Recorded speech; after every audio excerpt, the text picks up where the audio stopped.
Welcome back to Lucas Oil Speedway and the Optima Batteries KDBA Summer Thunder on Lake Lucas, presented by General Tire. Up next will be Top Alcohol Hydro. No index here. First one across the stripe wins. Stand on the throttle and get it done. Reaction times are just as important, of course. Rick Allen, a multi-time champion. Take a look at his boat there, and Kenny Sargent caught up with our first event winner. There was a time, if you believe it or not, Rick Allen and the crew had no idea if their boat was going to get down the track. Well, that's been squashed. The last race of last year, he sets an ET record. And the last two races, he sets a mile-per-hour record in qualifying a couple of 210s. Where's this coming from? I know you laugh. I know, because I'm getting asked that all over the place. And I told my son, I said, hey, they're starting to look at us kind of funny, like, okay, where y'all cheating at? What are y'all doing? But, you know, they kill check us, check our pulleys every time we do it. And like I told you, Kenny, it's the same motor we had last year, the exact same combination. We blew it up in Bakersfield of last year, grenaded it, doing records out there. And he put it back together, and ever since he's put it back together, it is just, every pass goes a little quicker. So I'm kind of nervous. I'm like, when's it going to grenade? You know, I can't keep doing that, but I'll take it while it does it.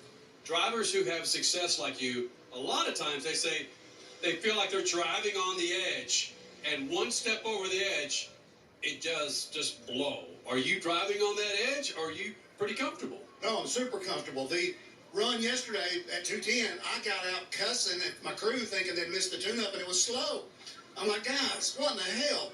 Heck, and they said, man, you just run 210.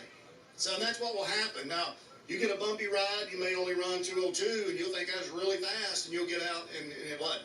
So it's kind of works opposite. But when the boat's working good and it's happy, motor's happy, it's like a walk in the park. Same thing from every driver, right? When it's nice and smooth, it just doesn't feel fast. But he laid down a big number for sure at 210.47, and that will stand as a new mile-per-hour record out here for the category. Top alcohol hydros, well, they run on alcohol. It's kind of in the name. About 4,000 horsepower, 2,500 pounds, and these boats, as you just heard, will run well over 200 miles an hour. 4 boats came to play this weekend. We'll take a look at the qualifying results. Not a surprise at 210 miles an hour. Rick Allen is up on top. Marty Logan, Mike DeClark. Andy Reynolds was here this weekend, but he tore up his boat in qualifying and will be unable to race here today.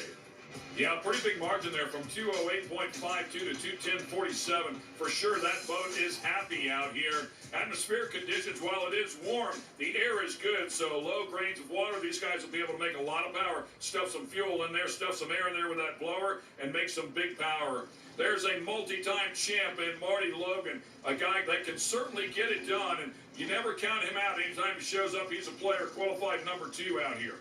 Yeah, he's got the outrigger-style boat. That's a wildly colored machine. The white one on the other side is Mike DeClark, and he ain't exactly a rookie in the category either. That guy's got a couple of trophies back home. Yeah, 2017 champ and Marty Logan, the 2019 SDPA champ, 10-time drag boat racing champ in a lot of different categories. This will be a great battle. Rope comes up, canopies come down. Let's watch first the reaction time. Remember, you can't break out here. You just got to get there first. Mike DeClark with the better of the 2 lights, but looks like he has a mechanical. Remember, we told you there is no index here. First one across the stripe grabs the win, 4.336, 206.61 for Marty Logan. We'll go into round number 2. That is better than he qualified, both on ET and on speed. And we're going to take one more look at it. Let's watch DeClark. His boat looked like it was having trouble taking a set. Got a sponsor walking early, and as the speed gets higher and higher, you want those bounces to get smaller and smaller. It looked like that boat just never really took a happy set in the water, and I think Mike decided to come back and race another day. I agree 100%. That thing got pretty ugly over there about mid-track, so discretion, the better part of valor here today for them, and bring it back and race another day. Andy Reynolds, who, as you can see there below, broke in qualifying. We didn't know if he was going to make the call here for round number 1, but clearly has put that one back together. He and his brother, as talented as anybody out here, former ET and mile-per-hour record holders, taking on Rick Allen, who just set the new mile-an-hour record. So you tore up your boat in qualifying, you stayed up late, got the thing bolted all back together. Okay, now we got a shot at it. All we got to do to stay in the action is, well, outrun the number 1 qualifier and the fastest boat in the land. On top of that, he puts a light on you as well. Rick Allen, for sure, in the groove. Should have the performance advantage here. Drives it right down through there. Goes 4.25.5. And ladies ladies and gentlemen, that's the ET record. So now holds both ends of it, but has established it as a little bit better on both ends so far this weekend. Okay, now you're just showing off. I mean, Right. really. Take a look at Andy Reynolds, though. He made a solid run, 437, 206 miles an hour. I mean, I guess the good news for Andy is they did get the boat fixed. The bad news is they got run over by the #1 qualifier. Rick Allen just absolutely on fire right now, so it'll be good to watch him move forward. That'll be a great final between Rick Allen and Marty Logan as we take a look at the semifinals here in Pro Mod. Number 1, 2, 3, and 4 qualifiers have all advanced to the semifinals. The 4 best in qualifier are going to battle it out, and there it is. Your number 1 qualifier, Mike Lamb, coming in here on a winning streak, taking on today's super sub, Todd Everett. Time to uphold his daughter's honor. Ringer. Says he's not comfortable in that capsule boat, and it for sure limits the vision. There's no doubt about that. You mentioned it a number of times, Alan. These guys that drive the open boats love that vision down there at the other end whenever they want to play this game, whether to stay in the throttle or get out of the throttle. He'll have to rely on some help from the shore here against a very tough Mike Lamb. Here we go. Todd Everett, the better of the 2 lights by a bunch. How about an 026 light? A huge advantage for him to play the top-end game. And he's going to do it perfectly. How about a plus .043 at the other end, and he will take the win and go into the final round. Lamb goes 568. It just wasn't enough, but Todd, as you mentioned, better on a reaction timer, almost a 1/10 of a second in the bag. He ran 170 miles an hour in the first run, 169 this time. So, Ken, I don't believe he's lifting off the throttle. No, you can see the rooster tail was up all the way to the finish line. They are comfortable with the boat, and he gets it done. Well, let's hear from our winner, who's headed for the final round. The story gets even better. Todd Everett, driving for his daughter, Shelby Everett, who is out on a job. She couldn't get in the cockpit this weekend, so the old man gets in here and is going rounds to the finals. If I said that I didn't believe this would happen, I wouldn't be lying. Congratulations. Thank you. Now, I got to say, I don't know. I'm pretty thankful to be here. I didn't think I'd actually win a couple rounds. I mean, I thought maybe I could win some rounds, but not get to the finals. You know, it's been a great day so far. You were lined up against your #1 qualifier, Mike Lamb. You know what that guy could do. It puts the fear in a lot of people.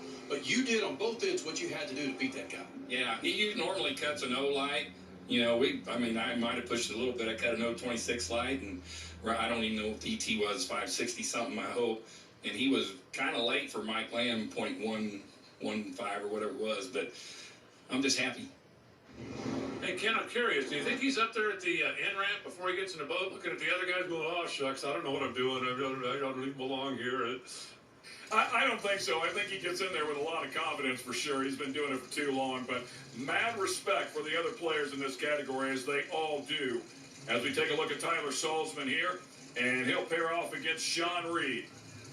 Now, I really think that he might be playing the, aw shucks game and getting everybody to try to take it easy on him. I would. Yeah, well, if you think the other guys are going to bite on that, yeah, go for it. Sean Reed back in the saddle one more time. Can he do what he seems to do, well, every time?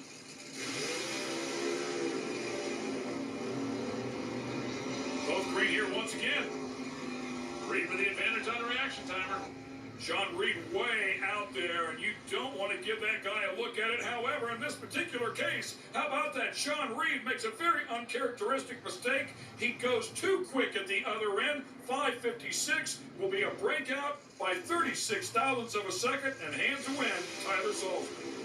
As we go back on board, courtesy of Napa Auto Parts with Tyler Salzman. Remember in the first round, Tim Traffic's boat broke. Sean Reed was able to lift early, so they didn't have a good read on what it would run to the finish line, and this time it just ran a little too quick. Once again, let's check in from Kenny. I'll be honest with you guys, this isn't the final that I predicted, but it's going to be a darn good final. Salzman taking on Everett. Everett driving for his girl. There's a lot on the line for him. There's a lot on the line for a Salzman in this final. This is going to be good. Yeah, it is. I mean, he's a very tough competitor. He always has been. I know he's drove the boat before. I just hope I got a little bit of advantage because he doesn't drive it all the time. Hoping I can squeeze one out on him. So we'll go back to the pits and do our maintenance and see what we can do. We know the championships that Sean Reed has won, and you knew that this wasn't going to be easy. A little late on the light, and you might want to doctor that up a little bit, right? Yeah, I got that. That was me. I knew I did it when I left, but I got lucky again. he just broke out. I mean, he had me. I mean, especially when you're running, I had an 01 on the index, and he ran a 556. So, I mean, we were close.